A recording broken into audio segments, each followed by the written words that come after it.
What is up, all you beautiful yingers out there? We're back again. I'm Max. And I'm Steve. It's drive time.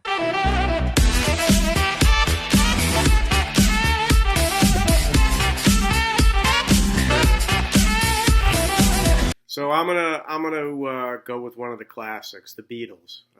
Many of you know that I like music from the 60s and the 70s, 80s, 90s. Even now. Why the you lying? Why you always lying? Oh my God, stop lying. Look, I've always said that the Beatles kind of invented modern rock and roll to a certain extent. Mm-hmm. And I'm going to play a song from their Magical Mystery Tour album, which I think is really, if it could be possible, an underrated Beatles album. It was also a movie, for those of you who want to check that out. But anyway, this song is called I Am The Walrus.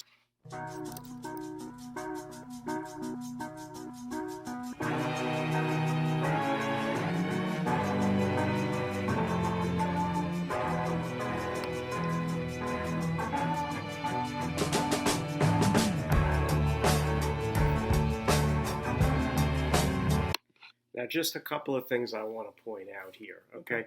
First of all, in this song, you absolutely get the full impact of George Martin, who was the Beatles' legendary producer, and really a guy with a classical music background. And you hear the strings. I mean, he brought in a symphony orchestra for this song. And then there's little things, like in the beginning, that beginning of that song with Ringo Starr's drumming.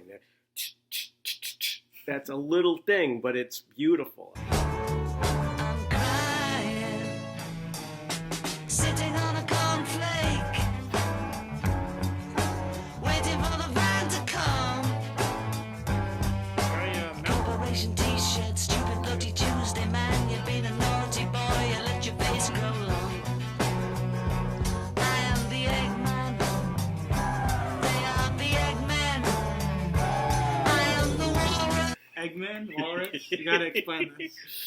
Well, this song, during the time when the Beatles were coming up and were becoming wildly popular and famous, both in Britain and over here in the States later, there was a lot of school teachers, English teachers, music teachers, trying to interpret their songs, the meaning of their songs for the kids. And I think Lennon, this was kind of a reaction to that and a rebellion against that. This song, the lyrics to this song, are about absolutely nothing. Huh. The impetus for the song was a poem from the 1800s by Lewis Carroll. Put it on there, Max. Get it going. I'm crying. I'm crying. He has a very distinct voice, I've noticed. Yeah, he does. He had a great voice. Yeah. He was a great musician. Yellow man of custard, dripping from a dead dog's eye. I mean, but that line is just a classic line. Yellow mallard custard dripping from a dead dog's eye. I mean, terrific. You can't. I mean, that's that. I'll never forget that lyric. Yeah. Grab a lock of fishwife, pornographic priestess. Boy, you've been a naughty girl, you let your knickers down. Now, a little bit about the history of this song. That last line. Mm-hmm. Boy, you've been a naughty boy. You let your knickers down. That got this song banned on BBC Radio in the UK. So you can see how the world has changed. I am the walrus.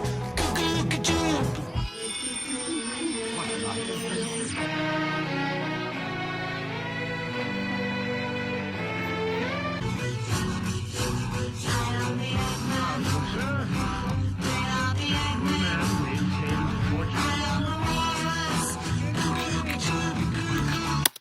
What is cuckoo? Goo-goo-gee choo, goo-goo-gee choo, Is man. that in the poem? Or- No, it doesn't mean anything. It's just say- cool, you know. It's It's funny. just goo-goo-gee choo, man. Come on, play the goo-goo-gee choo. Come on. Expert, choking smokers. Don't you think the Joker laughs at you? See how we smile like these in the sky, see how we shine.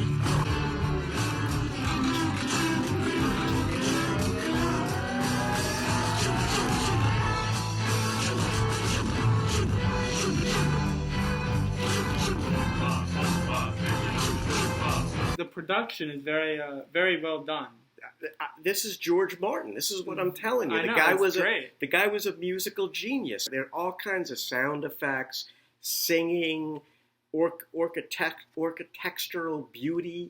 I mean, symphonic songs, symphonic sounds. This is a production, man. This isn't not just a song. This is a production. Lots to it.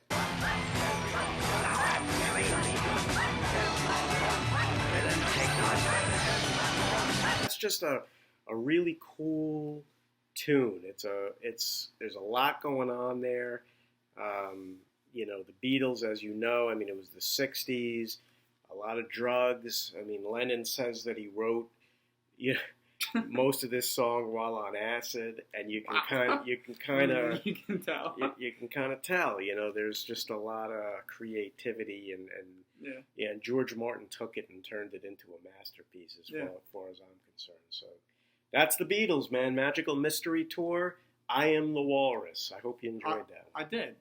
Now, what do you got? Play it on. Lay it on me. All right, I want to hear. We got an interesting song today. That obviously there's a common theme of lots of negativity in the rap industry. Mm-hmm. But I went out of my way to find a few rappers that I like that are trying to spread positive messages instead of negative ones. Okay, that's good. And so we're gonna play you some NLE Choppa. So what's it called? His name is NLE Choppa.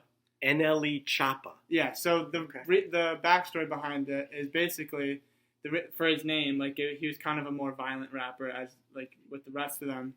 But during quarantine, he actually changed his ways and was actually practicing Hinduism or some sort of transcendental meditation, something like that. Spiritual, some spiritual. He had a reawakening. This dude. What this song's about is about self-respect and loving yourself, and also at the same time respecting women. Okay. So it's kind of about it's about a good message. Yeah, I don't know if it's his girlfriend or if it's his crush, but he's basically saying, "I like you because we have similar interests. Not I'm not using you for your appearance, basically." Okay, so let's listen up. Here we go. Hey, you gotta learn to love yourself before you love someone else. Hey, put your feelings on the shelf. So much pain you done dealt. Ain't no peace living dealt. So right off the bat, he starts off with that lyric.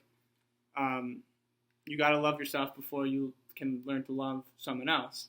I think that's very important. Not a lot of rappers talk about that. So no, he's speaking truth here. Keep it going. Let me hear some of this. Told her walk out my life with a pep in her step, telling me that you real, this your replica self. Hey, can you see now? Oh, baby, you my twin flame, you not no hoe. Spiritual journey with potholes in the road. When you leave out the house, make sure your skin up. God made his most valuable stuff so we can be hard to touch. Pearl at the bottom of the ocean, you ain't no rock or dust. You ain't gotta know no rocket science, no, you don't need every nut. Look. What I'll say about rap, I mean, these guys are talented. I mean, there's no doubt about that. They're poets. But they always seem like they're trying to fit 100 words into a 50-word piece of paper. There's always, they're squeezing in so many words that it doesn't always line up with the music.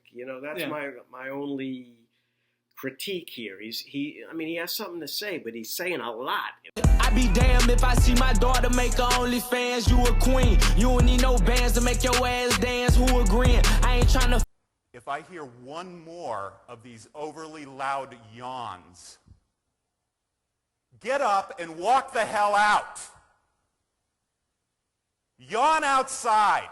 I don't know if you know what OnlyFans is, but no. Yeah, so basically, this is a trend or a popular thing now that it's kind of like porn, basically. But it's kind of like social media. Oh yeah. And they post stuff. Yeah. Okay. And he's trying to say you don't need stop doing that. It's not saying do romance, but black women, y'all more than that. We gotta find a way to empower back where the glory at. Real women had a nigga back, why he go get the sack? Told my queen if she manifest, she can be where Oprah at. But they want us glorifying sex, hey, let that shit rest. Yeah. He's basically saying you don't need to be, doing the nasty stuff. you got a lot to give. Just be yourself, and he even the said world that will the appreciate you. Yeah, said right. Put your mind to it. You can be like. And he's right, man. He's right. I forgot to mention this. He's like my age. Really? Yeah, or like maybe a year older than me. Wow. I'll have to check that, but I'm pretty sure he's pretty young. Twin flame, new thing, my boo thing. She ain't worried about a chain or a new ring. She just worried about the shit that keep a nigga sane. The pussy, man. But can you elevate my brain? Yeah, he's basically saying, the sexual part of the relationship's one thing, but you got to challenge me. You got to mentally challenge me, elevate my brain. And he's saying twin flame. It's like the same personality, like, they connect. Ain't worried about them people. What's more important, me or the shit you both? All right, look, I liked it, I mean, I wouldn't say I loved it, but I liked it. It had a good message, not a bad beat. The words, look, they like using the F word. That's all I'm gonna, and the P word and the N word. Yeah, they just throw that out there. It seems indiscriminately without a lot of reason. But okay, it's cool, and I liked it. I liked it. Yeah. What did you like better, this or the first Juice WRLD? I still like Juice WRLD. Okay. People, we enjoy having you with us. I hope you enjoy our show, and if you do, hit subscribe, man. Yeah, subscribe, like, comment, all of that. If you like the channel and you're watching right now, just do us a favor, subscribe, because that really helps us out.